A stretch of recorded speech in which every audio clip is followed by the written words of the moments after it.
was really great to see so many fan arts, so many letters, so many fiction, cosplays. The reactions were fantastic, way beyond our craziest expectations. It was impossible to expect a huge community like this and so passionate fans, and it's great. Thank you. Yeah. We started the project by making the game we wanted to make for ourselves, but at the end it's really making a game for the players, because that's what's important.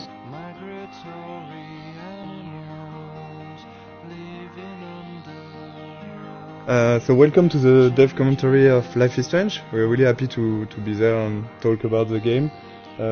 Thank you for watching. Thanks. I'm Raoul Barbet, one of the co-game director of the game. And I'm Michel Cor, the other co-game director of the game. We are two game directors working on one project, so it is really interesting to work that way.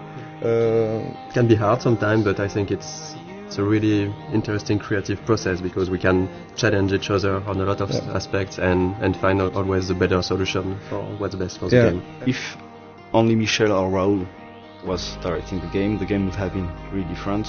They both know how to make a game. Like they're not stuck in their field of expertise. They know a lot of things about each department, and they had this direct contact with the teams. I'm more from the audiovisual and movie scene, so I was in charge of all the cameras with the camera team. I work a lot with the sound design team also, with the music. And myself, since I'm from an illustration background, my specialties were more on the art direction, and later, for this game, I'm starting to work way more with the narrative team and the voice recording sessions.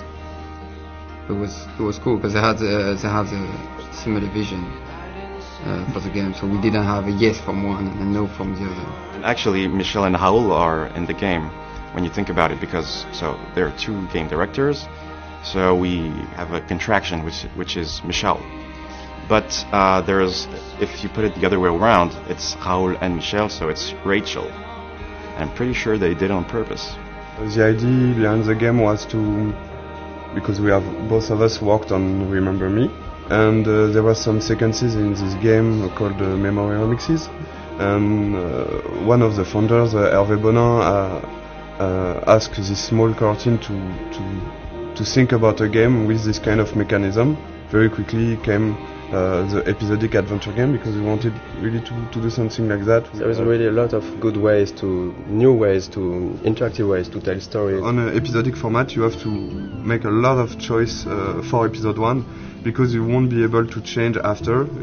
A lot of assets have to be there in episode 1. Yeah. So the menu is one of those assets. It was interesting because there was a lot of variations. We did a lot of tries of what we wanted to show in this menu. The idea was really to basically show the most important locations of the game. So we can see the Blackwell Academy on the top right. We can see the lighthouse. We can see the town of Arcadia Bay. We were really trying to give a sense of location and just showing like the game world with the menu. We really wanted to make the player feel that all areas are connected, and the menu is a great way to do that. One of the main importance for us for the game was to have a peaceful game with this sense of you can take your time, and we wanted to reflect that from the menu. So we worked on those small wind effects and the leaves that are going around and the nice and soft music. It was just when you start the game you should feel quite at peace and comfortable.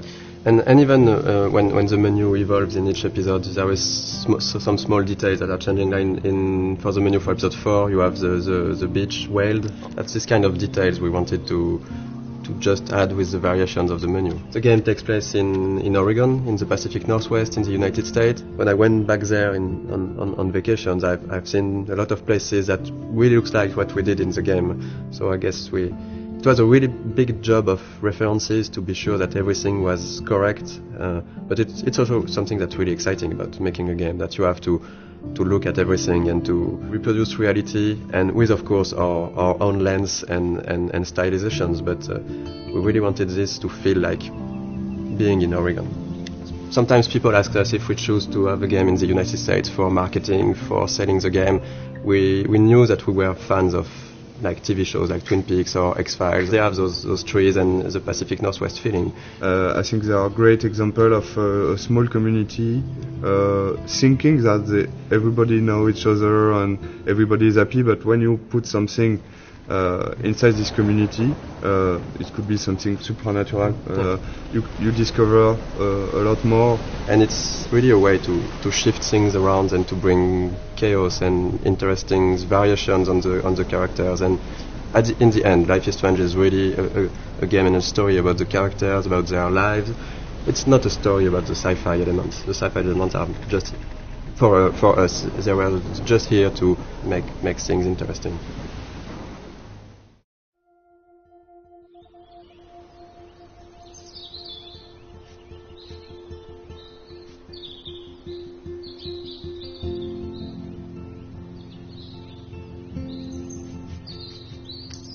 One of the most challenging part of working on the game with an episodic format was to create those two characters in a way that would really appeal to the player. So when you arrive to this final choice at the end of episode 5, if you wanted this final choice to work, we really needed the player to grow to love Chloe, to really get attached to Chloe. So two of the biggest challenge was, of course, the writing and the voice acting to make that happen.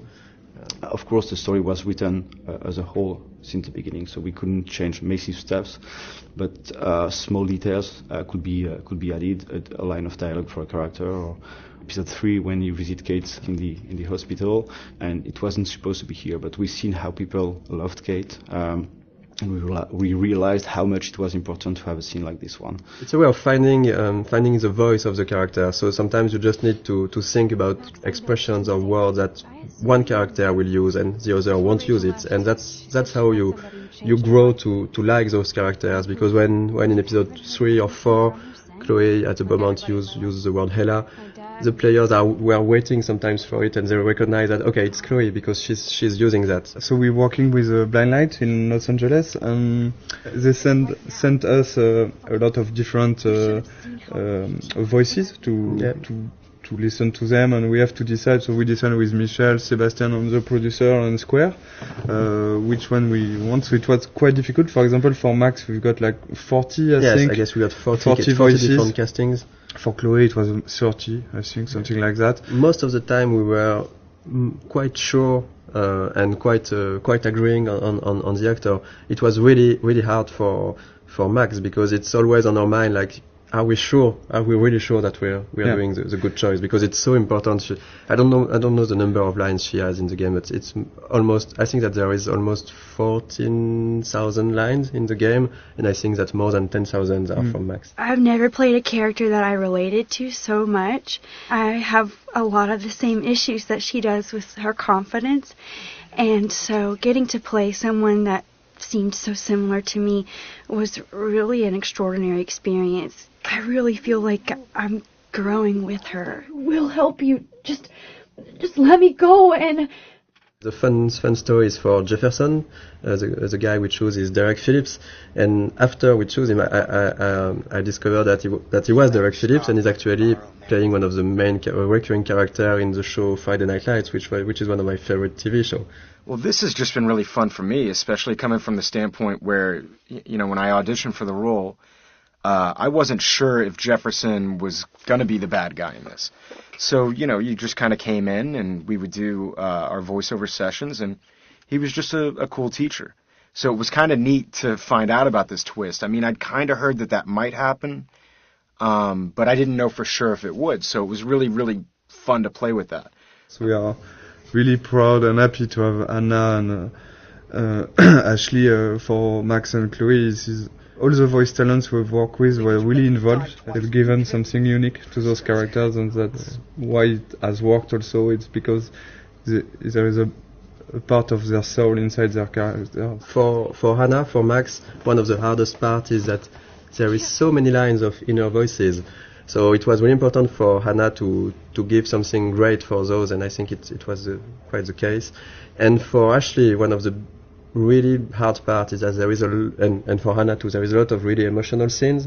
I really wanted to sell the moments, and I I was putting, pressure on myself to make, certain moments, like with Rachel, lots of the moments that happen in episode 4, I really wanted them to feel real. And I'm constantly on this roller coaster. So I had to figure out how to harness those feelings so that I could use them to illustrate what Max is going through. I remember during the voice recording session, for example, for the scene where they are discovering Rachel's body, it was really hard, even just for myself, to listen to the scene, and they told me after that they were, both of them were really crying when they were recording this scene. We knew already how we wanted to end each episode, but after we take a lot of time to discuss about how and to think about the editing and the framing, the layout of each scene. The endings of each episode. That was something really important, of course, because it's an episodic game, so the ending is crucial if we want, of course, the player to enjoy the episode and to want to come back for the next episode. So I think we looked a lot at also what can be done in TV series, because with the episodic format we were kind of the same way. At the end of an episode, you want either to bring back some element of the story, so in order to hook the player, or we can use a cliffhanger. And I think that we did both of that, depending on the episode. And right now this is the ending for episode 2. The episode 1 and episode 2 endings are not the same, but it's the idea behind was really to show all the characters of the games, all the main characters, and showing that there is maybe something more going on. And in episode 1, for example, we even show some characters you haven't met already in episode 1, Joyce and Frank. And you will find them back here at the end of episode 2 in small scenes. And we really wanted those in episode 1 and 2, those ends to be like a wide description of all the characters and all what's going on, and also showing other aspects of each character. For example, seeing David on the with his head on the shoulder of Joyce, seeing Victoria and Nathan in Victoria's room, seeing the principal and Jefferson arguing. This is kind of small hints that maybe will push the player to want to see more. Because this is basically the only moments where we are seeing those characters when Max is not seeing them. Exactly. And so we can just bring a bit more. We are not telling too much. We are just bringing a bit more on those characters, a bit of sort of mystery. And this goes with the idea that everybody might be hiding something or might be a bit different. Like Victoria here we can see her crying when clearly this was not the way her character would behave before. And having Nathan going into her room, we don't know what's happening between the two of them, but it's still bringing a bit of mystery and interest for the characters, for the player. When we worked on the cliffhangers for episodes 3 and 4, of course our goal was still to have a twist. We were really trying to go on with what was important for the story and not just having the shock factor. Maybe just want to thank you for all the gifts, all the support we have from you. Yes. And thank you very much to be so active and so passionate about the game, and we're really happy to see that those characters and this story and those themes means something also for you.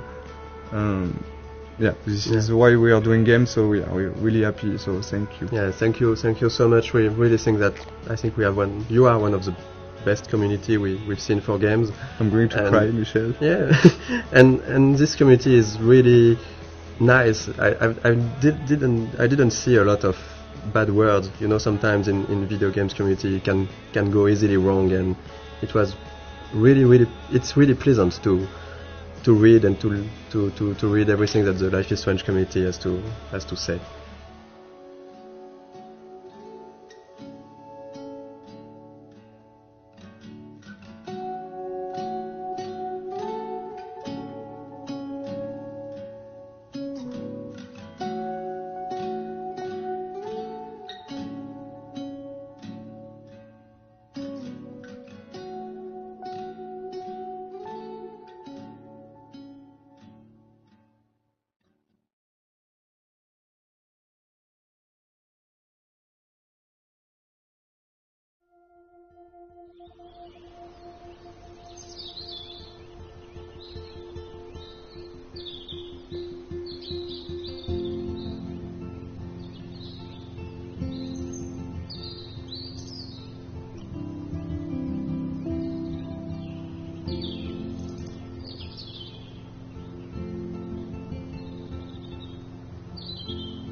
Kate!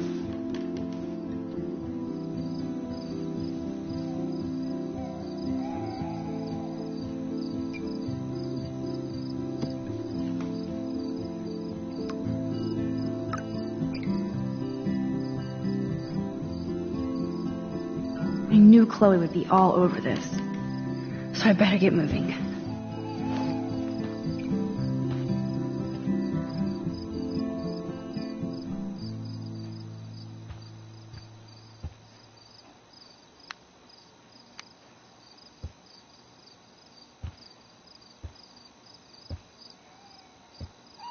you a hungry bunny? Here, nosh on this.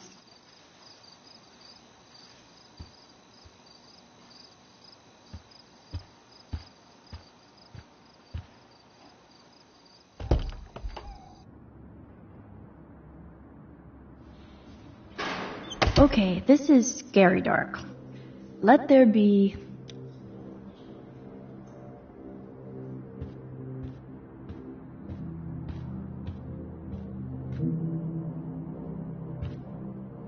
Do they really need that crap on the door? Do they really need that crap on the door? Kate's still alive.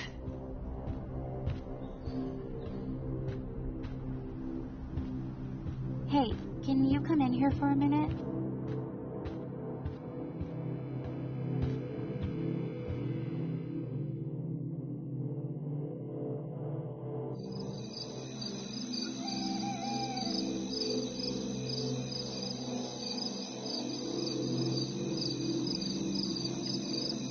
So Chloe is waiting for me in front of the main hall.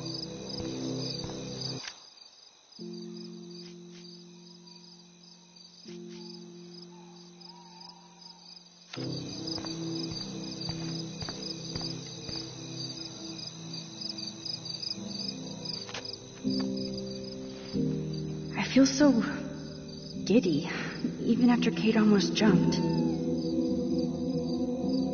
Maybe it's the leftover adrenaline. But I feel kind of invincible now.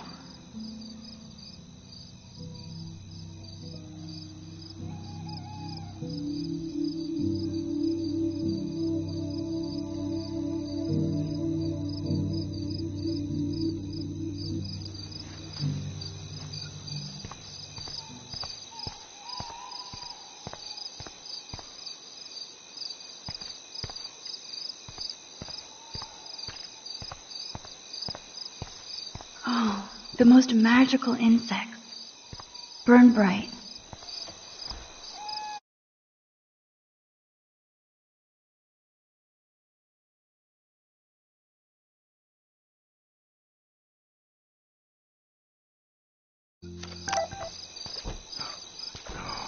Principal Wells. Oh, are you serious? I'm toast if he sees me. Nobody can expel me. Not yet, anyway.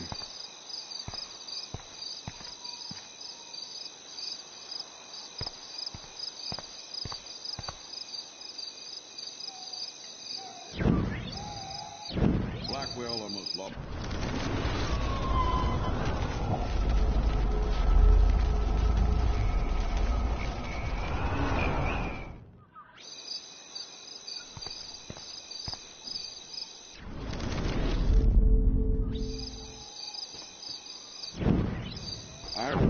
I have a set of keys on me somewhere.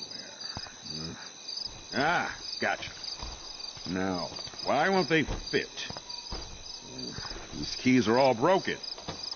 Or maybe it's me?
saw me.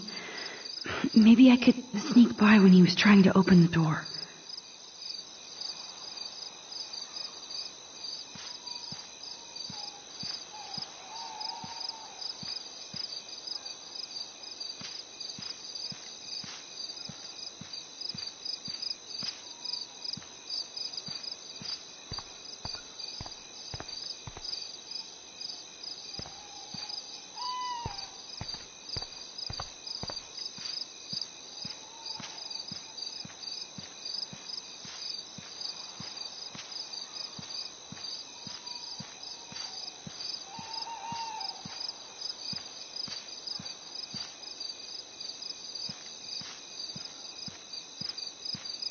The Tobanga does look pretty scary at night.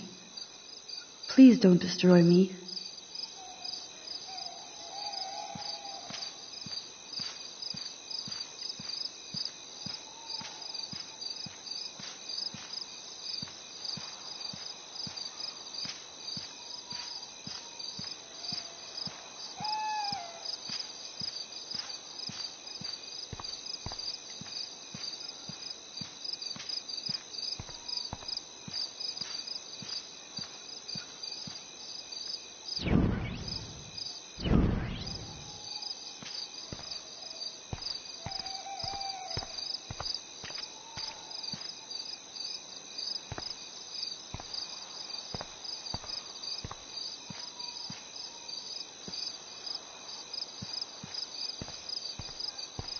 Great, he saw me.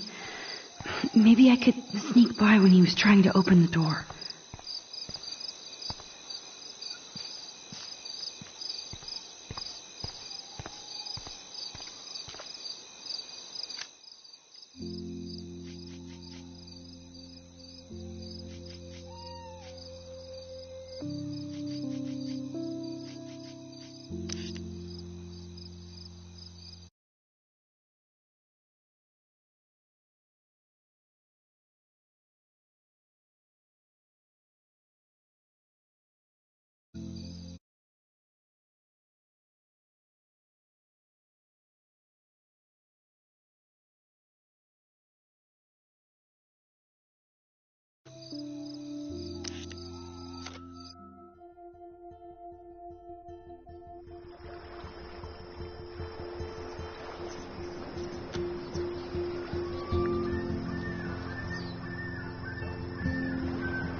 Now I can finally take this back to Kate before I'm late. As if I have to worry about being late anymore. I do have all the time in the world now.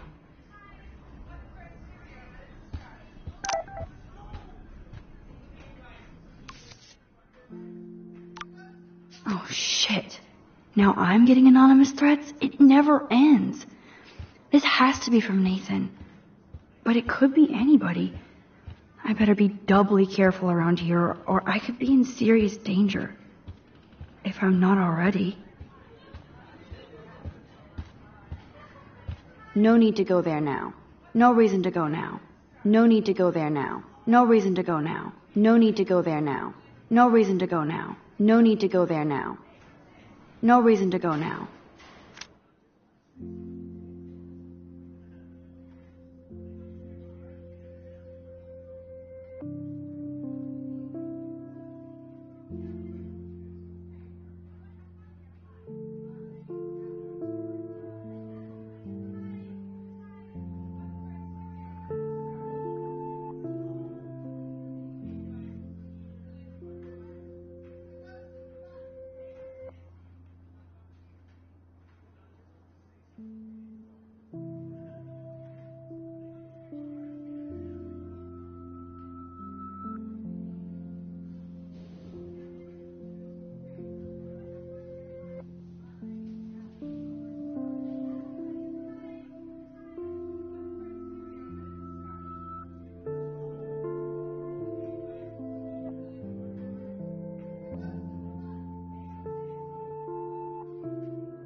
No need to go there now. No reason to go now. No need to go there now. No reason to go now. No need to go there now. No reason to go now. No need to go there now. No reason to go now. No need to go there now. No reason to go now. No need to go there now. No reason to go now. No need to go there now. No reason to go now. No need to go there now. No reason to go now.